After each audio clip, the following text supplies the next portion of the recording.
সচিবালয়ে গত রাতে ভয়াবহ আগুন লাগছে মধ্যরাতে। এই ভিডিও যখন রেকর্ড করা হয় তখন এলজিআরডির 7ম তলা এবং 8ম তলায় রোডস অ্যান্ড হাইওয়েজের যে মন্ত্রণালয় সেইখানে আগুন লাগছে। মাঝখানে একজন দমকল কর্মীকে ট্রাক চাপা দিছে, মারা গেছে শুনলাম। ঠিক কেন লাগলো এটা বলা মুশকিল। আগুনের দুর্ঘটনা অনেক উন্নত দেশেও হয়, কিন্তু সচিবালয়ের মতো গুরুত্বপূর্ণ স্থাপনায় এইভাবে ভয়াবহ আগুন লাগার ঘটনা কোনো সাধারণ ঘটনা না। এখনো পর্যন্ত আগুন নিয়ন্ত্রণে আনা যায়নি। আমরা নজরে রাখতেছি কোনো ভিন্ন উদ্দেশ্য নিয়ে আগুন লাগানো হয়েছে কিনা তা আমরা জানতে পারবো। কি কি ক্ষতিগ্রস্ত হয়েছে সেইটা দেখা, বিশেষ করে অর্থ পাচার বা দুর্নীতির ফাইল বা বিডিআর হত্যাকাণ্ড সংক্রান্ত ফাইলগুলা ক্ষতিগ্রস্ত হয়েছে কিনা তা আমরা জানতে পারবো।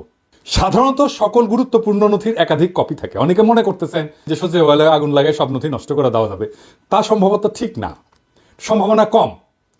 আমি সরকারকে দ্রুততার সাথে জাতিকে জানাইতে বলবো কি কি নথি ক্ষতিগ্রস্ত হয়েছে, কি কি নথি পুনরুদ্ধার করা যাবে, কি কি নথি একেবারেই পুনরুদ্ধার করা যাবে না, কত সম্পদের ক্ষতি হয়েছে, এটা নিয়ে একটা সুস্পষ্ট ঘোষণা জাতিকে দিতে হবে খুব শীঘ্রই। হাসিনার দোসরদেরকে সচিবালয়ে ভালো ভালো পোস্টে রাখলে এরকম আগুন লাগবেই। 2 দিন পর প্রধান উপদেষ্টার কার্যালয়ে যে আগুন লাগবে না তার কোনো নিশ্চয়তা নাই। যাই হোক, আসেন আজকাল আলাপে আসি। এই জিনিসটা দেখছেন আপনারা সকলে যে বঞ্চিত 764 কর্মকর্তাকে ভূত অপেক্ষা পদোন্নতি দিচ্ছে সরকার। 119 জনকে সচিব, 41 জনকে গ্রেড 1 মানে সচিবের সমান বেতন গ্রেড, 528 জনকে অতিরিক্ত সচিব, 72 জনকে যুগ্ম সচিব এবং 4 জনকে উপসচিব পদে পদোন্নতি দেওয়া হবে। এবং এই ভূতাপেক্ষা পদোন্নতি এটা বাস্তবায়নে বকেয়া বেতন, আনুতোষিক এবং পেনশন বাবদ এককালীন 42 কোটি টাকা এবং পরবর্তীকালে পেনশন বাবদ বার্ষিক 13 কোটি টাকা বরাদ্দ করার কথা বলা হয়েছে। প্রত্যেক বছর 13 কোটি টাকা করে বরাদ্দ লাগবে অ্যাডিশনাল। এই সময় তো 42 কোটি লাগবে, এরপরে প্রত্যেক বছর 13 কোটি টাকা এগুলোকে পাওয়ার জন্য লাগবে। এই সরকারকে যে কি করা দরকার মাঝে মাঝে বুঝতে পারি না। মাঝে মাঝে কথা বলেও আমাদের সাথে, শোনেও কথা। এই যে বিডিআর কমিশন নিয়ে রিকমেন্ডেশন চাইছিল, দিছিলাম, শুনছে, কিন্তু এটা যে করলেন প্রশাসন নিয়ে আলাপ করেছিলেন কারোর সাথে, কারণ মতামত নিছিলেন? নেন নাই, আমি শিওর। মতামত নেওয়াটা এই কারণে জরুরি না যে আমাদের বা কাউরে গুরুত্ব দিতে হবে, জি না। কারণটা হচ্ছে আপনারা তো সামলাইতে পারেন না, পারতেছেন না। এই দেখেন, আজ এই আন্দোলন করে তো কাল আরেকজন আন্দোলন করে। পাল্লায় যেমন ব্যাং মাপা যায় না, ঠিক তেমনি আপনি আমলাগেরে সামলাইতে পারতেছেন না। পারতেছেন না কারণ কেমনে সামলাইতে হবে এটাই জানেন না আপনারা। আমি বঞ্চিত, এটা তো কোনো কোয়ালিফিকেশন হইতে পারে না। কোন আক্কেলে আপনারা এইসব আমলাদের এই সমস্ত দাবি মানতেছেন? কোন আক্কেলে এই দুঃসময়ে আপনি 42 কোটি টাকার বরাদ্দ দিতেছেন এইগুলোর জন্য? এই আমলাতন্ত্রের কোন নৈতিক অধিকার আছে বিপ্লবোত্তর সরকারের কাছে কিছু চাওয়ার? বিন্দুমাত্র অধিকার নাই। এই কথা বলতে পারেন না কেন আপনারা? এই ব্যুরোক্রেসি হাসিনার টিকায় রাখছে না? হাসিনার নির্বাচন এরা করছে না? 2014 নির্বাচন, 2018 নির্বাচন, এমনকি 2024 নির্বাচনে যারা ডিসি ছিল, যারা ইউএনও ছিল, যারা এসপি ছিল, তারা আছে না? পুরা ব্যুরোক্রেসির পাশে লাথি দিয়ে বের করে দিলে কি সমস্যা হইতো? কিছু হইতো না। আওয়ামী লীগের আন্দোলনে জনতার মঞ্চ কইরা মহিউদ্দিন খান আলমগীরের নেতৃত্বে নামে আসছিল না আমলারা, করেছিল না জনতার মঞ্চ। কামটা ভালো হয়েছিল না খারাপ হয়েছিল সেটা ভিন্ন আলাপ, কিন্তু নাম ছিল তো আওয়ামী লীগের লোকেরা। এই যে আমলারা বঞ্চিত বঞ্চিত করিচ্ছে, এর নাম ছিল বঞ্চিত। গল্প নিয়ে আসিছেন এখন, তাই না? সেজন্য আপনাদের কম্পেনসেট করতে হবে। ভালো আবদার তো। এই হাসিনার আমলে গুম হয়েছে কতজন, জেলে পড়ছে কতজন, আয়না ঘরে ছিল কতজন, পঙ্গু হয়েছে কতজন, বাড়ি ঘর গেছে কতজনের, সম্পদ গেছে কতজনের, জীবন গেছে কতজনের, দেশ ছাড়া হয়েছে কতজন আমার মতো। কারে কম্পেনসেট করছেন? এটার কম্পেনসেশন কে করবে? কোন আক্কেলে কম্পেনসেশন চাইতেছেন আপনারা? আর কোন আক্কেলে পার্সারি 19 সরকার দিতেছে এই টাকা? শহীদ পরিবারকে প্রতিশ্রুত 30 লাখ টাকা দিতে পারে নাই, আহতদের সুচিকিৎসা করতে পারে নাই, পুনর্বাসন তো দূরের কথা। আর এই আমলাদের টাকা দিতেছেন 42 কোটি টাকা। টাকা কি খোলাম কুচি? এই আমলার আবার নিতেছে হ্যাংলার মতো। লজ্জাও লাগে না আপনাকে? চিনেছেন সারা জীবন ঘুষের টাকা গোনা, আর লোভ ছাড়া তো কোনো বৈশিষ্ট্য নাই রে ভাই আপনাদের। কোন সরকারি কর্মচারীদের যদি সত্যি কম্পেনসেট করতে হয় তাইলে সেটা সামরিক বাহিনীকে করতে হবে। সামরিক বাহিনীর নির্যাতিত, বঞ্চিত, চাকরিচ্যুত অফিসার সৈনিকেরা এই লড়াইয়ে ছিল, ভূমিকা রাখছে যে যার অবস্থানে থেকে। এরাই গুম হয়েছে, এরাই চাকরিচ্যুত হয়েছে, এরাই দেশ ছাড়া হয়েছে। একজন আমলা গুম হয়েছে, একজন আমলা জেলে গেছে, একজন আমলার চাকরি গেছে। এরা দেশে বিদেশে থেকে বিরোচিত ভূমিকা রাখছে। শুধু তারাই না, তাদের পরিবার নিয়ে ডিএইচএস মিছিল করেছে। সাবেক আর্মি চিফ সহ সিনিয়র অফিসাররা প্রকাশ্যে মিটিং করেছে, বিবৃতি দিচ্ছে, সমাবেশ করছে। দেখেন ইকবাল করিম ভুইয়া কি কইতেছেন। 4 আগস্টের কথা এটা। দেশের নীতি নির্ধারকরা যদি বিবেক, বুদ্ধি ও হৃদয়হীন হয়ে না পড়তেন তাহলে গত কয়েক সপ্তাহে বাংলাদেশের ইতিহাসের সবচেয়ে বড়, করুণ ও মর্মান্তিক এই হত্যাকাণ্ড সমূহের ঘটনাগুলো ঘটত না। সুস্থ মস্তিষ্কের কোনো বিবেকবান মানুষের পক্ষে দেশে এমন একটা যুদ্ধ পরিস্থিতি মেনে নেওয়া সম্ভব না। আমরা নিজেরা নিজেদের সাথে যুদ্ধ করতে পারি না। আমাদের দেশটাকে, এই প্রিয় রাজধানী ঢাকা ও জেলা শহরগুলোকে যুদ্ধক্ষেত্রে পরিণত করতে দিতে পারি না। তাই আজ এখানে দাঁড়িয়ে ব্যাখ্যাহীন ভাষায় বলছি, ইনশাল্লাহ তা আমরা করতে দেব না।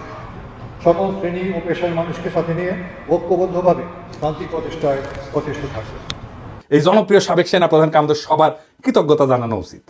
উনি সাহসের সাথে দাঁড়ানোর জন্য এই পরদিন সেনাবাহিনীর জুনিয়র অফিসার আর সৈনিকেরা ছাত্র জনতার উপরে গুলি চালাইতে অস্বীকার করে।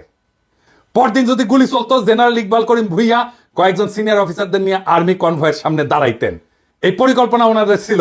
আমি 4 তারিখ রাতে এটা জানাইছিলাম প্রফেসর ইউনূসকে যে স্যার, কালকে আর্মি গুলি চালাইতে পারবে না, জেনারেল ভুইয়া সর্বশক্তি দিয়ে ঠেকাই দিবেন। এটা প্রফেসর ইউনূস জানতেন।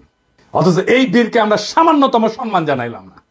সামরিক বাহিনীর অফিসার যারা বঞ্চিত হয়েছে, নির্যাতিত হয়েছে, নিপীড়িত হয়েছে, তাদের কাউকে অ্যাকনলেজ করলাম না, কাউরে না। প্রফেসর ইউনূসের টাইম হয় সোহেল তাজরের ডাইকা কথা বলার, টাইম হয় না জেনারেল ইকবাল করিম ভুইয়াকে ডাইকা উনার ধন্যবাদ দেওয়ার, টাইম হয় না। টাইম হয় না বিডিআর বিদ্রোহে যে সমস্ত সেনা অফিসারদের প্রতিবাদ করার জন্য চাকরি গেছিল তাদেরকে ডাইকায় না কথা বলার। ইকবাল করিম ভুইয়ার সার্ভিস, উনার ইমেজকে, উনার সামর্থ্যকে দেশের কাজে লাগানোর কথা মনে হয় না। ইকবাল করিম ভুইয়া আপনার পাশে দাঁড়াইলে ওয়াকার সাহেবের ইন্ডিয়ান ফরেন সেক্রেটারি শিডিউল ছাড়া মিটিং করতে পারতো না। মুজিব বলছিল না যে তিনি আমার কথা রাখলেন না, তিনি রাখলেন ভুট্টো সাহেবের কথা। আপনার আশেপাশে তো সব ভুট্টো সাহেবদের বসায় রাখছেন প্রফেসর ইউনূস। কার কেমন দক্ষতা দেখতেছেন তো, আপনি দেখতেছেন তো, জাতীয় দেখতেছে, কাদেরকে নিয়ে এসে বসাইছেন। না আছে রাজনৈতিক ক্ষমতা, না আছে পাবলিককে মোবিলাইজ করার ক্ষমতা, না আছে লিডারশিপ স্কিল, না বলতে পারে কথা, না আছে জনপ্রিয়তা, না আছে মেধা, না আছে রাষ্ট্র চালানোর জন্য ন্যূনতম যোগ্যতা এবং দক্ষতা। তাও এগুলোর আশেপাশে রাখিছেন কেন? এই আমলাগুলোর একদিন দাবরানি দিলে দ্বিতীয় দিন দাবি দেওয়া নিয়ে আসতো না, কিন্তু দাবরানি দেওয়ার সেই মানুষটা নাই আপনার পাশে। কি কইয়া দাবরানি দিতে হয় সেটাও জানেন না। ওদের এই আর্গুমেন্ট দেওয়ার কেউ নাই যে বলবে তোমাদের বিন্দুমাত্র নৈতিক অধিকার নাই, বঞ্চিত বলে দাবি করে নিজের বৈষয়িক লোভকে চরিতার্থ করার। কিছুই করো নাই তোমরা, করছো তোমরা এই রেজিমকে হটাইতে কিছুই করো নাই। এটা খড়ের টুকরা ভেঙে 2 ভাগ করো নাই। তাও তোমাদের জন্য জনগণের 42 কোটি টাকা খরচা হবে। এটা কে বলবে? যাদের ডাইকায় না আপনি প্রশাসন সাজাইছেন তারাই তো বলবে, নাকি নাকি আমরা কয়া দিব? আর রাষ্ট্রীয় সম্পদের 42 কোটি টাকা তো আপনার বাপের জমিদারির টাকা না রে ভাই, যেভাবে বিলাইবেন। মুক্তিযুদ্ধের পরে ঠিক একই জিনিস হয়েছিল, কে কিভাবে কোনটা দখল করবে তার প্রতিযোগিতা। ফলাফল তো আমরা দেখেছি, তাই না? এরকম একটা ল্যাংরা খোরা রাষ্ট্র পাইছি। এইরকম একটা বিপ্লব হইলে এত মানুষ রক্ত দিল, এত ছাত্র রক্ত দিল। আপনি নিজেই বলছেন ছাত্ররা আপনাদের ক্ষমতায় বসেছে, কি করতেছেন তাইলে? হাসিনা শাসনের বেনিফিশিয়ারিরা কে কিভাবে কোথায় জায়গা করে নেওয়ার চেষ্টা করতেছে আমরা দেখতেছি, সব দেখতেছি।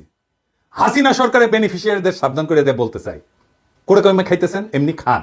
রাষ্ট্রের রিসোর্স, রাষ্ট্রের গুরুত্বপূর্ণ ব্যক্তিদের আশেপাশে যাইবেন না, কোনো আলগা সুবিধা নেওয়ার চেষ্টা করবেন না।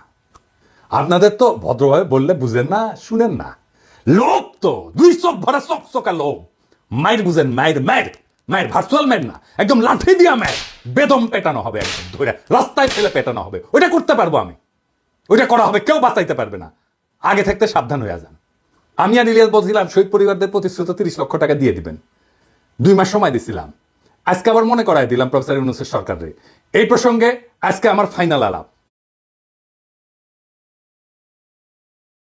আগস্ট বিপ্লবের আহত আর শহীদ পরিবারের দায়িত্ব আর পুনর্বাসন নিয়ে আপনাদের দীর্ঘসূত্রিতার পরিকল্পনাহীনতা ক্ষমাহীন পর্যায়ে পৌঁছেছে। আপনাদের না আছে পরিকল্পনা, না আছে উদ্যোগ, না আছে সেন্সিটিভিটি। আমি সুইডেনেও জুলাই ফাউন্ডেশনের জন্য অনুদান দেওয়ার ব্যাপারে ক্যাম্পেইন করে আসছি। আপনারা যদি কাজটা শুরু করার আগে আলাপটা করতেন, তাহলে আরো ইনোভেটিভ আইডিয়া, সৃজনশীল আইডিয়া দিতে পারতাম। ওটা তো করবেন না। আমাকে তো মানুষ বলে মনে করেন না। বিপ্লবের স্টেক হোল্ডার বাদ দেন, মানুষ বলেই মনে করেন না আপনারা। আমাদের সমাজের একটা শক্তি আছে, সেই শক্তিকে কাজে লাগাইতে হইতো। সেটা করলেন না, শুনলেনও না কিভাবে এটা করা যায়। এখন পারতেছেন না, না পারতেছেন চিকিৎসা দিতে আহতদের, না পারতেছেন শহীদদের পরিবারদের পুনর্বাসন করতে। আমি নিজে ব্যক্তিগতভাবে 2টা পরিবারের দায়িত্ব নিছি। আনাসের পরিবার আর রাখির দায়িত্ব নিছি বাবা হিসাবে। আনাসের বাবা একটা সম্মানজনক চাকরি করতেছে, রাখি এখন চাকরি করতে পারবে না, কারণ বাচ্চাটা ছোট। তাই আমি ওর পুরা পরিবারের দায়িত্ব নিছি। রাখি আগের বাসায় আছে, বাসা ছাড়তে হয় নাই। টাকার অভাবে ওর গয়না বন্ধক দিয়া টাকা ধার করছিল, 3.5 লাখ টাকা। সেটা ছাড়াই আনছে ও, টাকাটা শোধ দিয়া। ওর পরিবারের সকল খরচ আর সন্তানের লেখাপড়ার দায়িত্ব আমার। খোদা তাআলা আমার সামর্থ্য দিছে, চাইলে আমি আরো শহীদ পরিবারের দায়িত্ব নিতে পারবো, আমি নিবও সেটা। রাখির জীবন যেন নিশ্চিন্ত আর নির্বিঘ্নে কাটে, তার জন্য সবকিছু করবো, যা যা করার দরকার করবো, যার যার দায়িত্ব নেব, প্রত্যেকটা পরিবারের আমি সবকিছু করব। রাখির সাথে কথা হইলে দেখেন সে কত নিশ্চিন্ত থাকে, নির্বিঘ্ন থাকে। ইদানিং আমার মতো 1 লাখ পিনাকি আছে, আরো বেশি আছে বাংলাদেশে আছে, যারা রাখিদের আনাজদের পরিবারের দায়িত্ব নিতে চায়, আন্তরিকভাবে চায় এবং নেবেও। তারা তাদের শক্তিকে কাজে লাগাইতে পারতেন। এই যে মডেল আমি দিলাম রাখিরে নিয়া, আনাসরে নিয়া, এটাই হয়তো আমাদের জুলাই শহীদ পরিবার আর আহতদের পুনর্বাসনের সবচেয়ে সাস্টেনেবল মডেল। আর এই মডেল তো আমার না, প্রফেসর ইউনূসের দেখানোর কথা ছিল, ঠিক কিনা? প্রফেসর ইউনূস একটা শহীদ পরিবারকে নিজের কাছে রাখতে পারতেন না? চাকরি দিতে পারতেন না? দায়িত্ব নিতে পারতেন না? অবশ্যই পারতেন, ব্যক্তিগত সামর্থ্য পারতেন। ওনার নিজের প্রতিষ্ঠান আছে না, ইউনূস সেন্টার আছে না? একটা পরিবারের দায়িত্ব নিতে পারে না? নিছে? নাই। ওনার উপদেষ্টারা পারেন না প্রত্যেকে একজন করে পরিবারের দায়িত্ব নিতে, আহত বা শহীদ পরিবারের? একটা আহত বা শহীদ পরিবারের দায়িত্ব নিতে ওনাদের সমস্যা কি? উনি যাদের ডেকে চাকরি টাকরি দিচ্ছেন, পত্তর দিচ্ছেন, মন্ত্রী বিশেষ সহকারী বানাইছেন, ওদের দিতে পারে না? তারা একজন করে দায়িত্ব নিতে পারতো না? দেখতেন সামাজিক উদ্দীপনা তৈরি হতো সারা দেশ জুড়ে শহীদ আর আহত পরিবারের দায়িত্ব নেওয়ার। ঢাকা শহরে কত মুরব্বী বাচ্চা কাচ্চা বিদেশে থাকে, একা থাকেন, বিশাল বড় বাড়ি ফাঁকা পড়ে থাকে। রাখির মতো একটা মেয়ে আর রাখির মেয়ের মতো একটা নাতি পেলে ওনাদের জীবনটা আনন্দময় হইতো। রাখির মতো শহীদের স্ত্রীকে নিজের কাছে সন্তানের মতো আগলায় রাখতেন। এরকম অসংখ্য পরিবার পাওয়া যাবে যারা এই কাজ আনন্দের সাথে করতেন। শুধু সামর্থ্যবানেরা, এমনকি নিম্নবিত্তরা এই কাজ করতে আগে আসতো। আমার বাবা তো দরিদ্র স্কুল টিচার ছিল, আমাদের বাসা পুরাই দিছিল 71-এ। আমরা রান্নাঘরে থাকতাম, বাসার রান্নাঘরে থাকতাম একটা ঘরে। সেই বাসাতেও একটা বিহারি পরিবারকে আশ্রয় দিছিলেন বাবা, আমাদের সাথেই থাকতো। পরিবারের শেষ সদস্য একটা মেয়ে ছিল, আমি দিদি বলে ডাকতাম।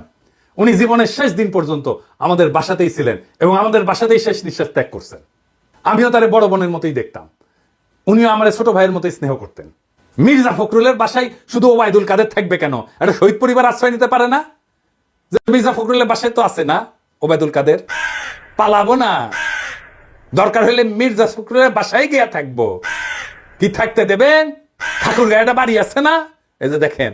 পালাবো না, কোথায় পালাবো না, প্রয়োজনে ফখরুল সাহেবের বাসায় গিয়ে উঠবো।